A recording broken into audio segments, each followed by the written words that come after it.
తెలుసు, కథ అని తెలుసు, కథలన్నీ కంచికే చేరునని తెలుసు.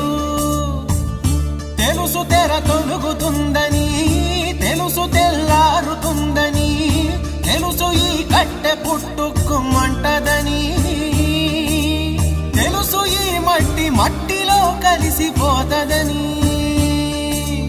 ఇన్ని తెలిసి ఇరకాటంలో పడిపోతావు ఎందుకని? మాయ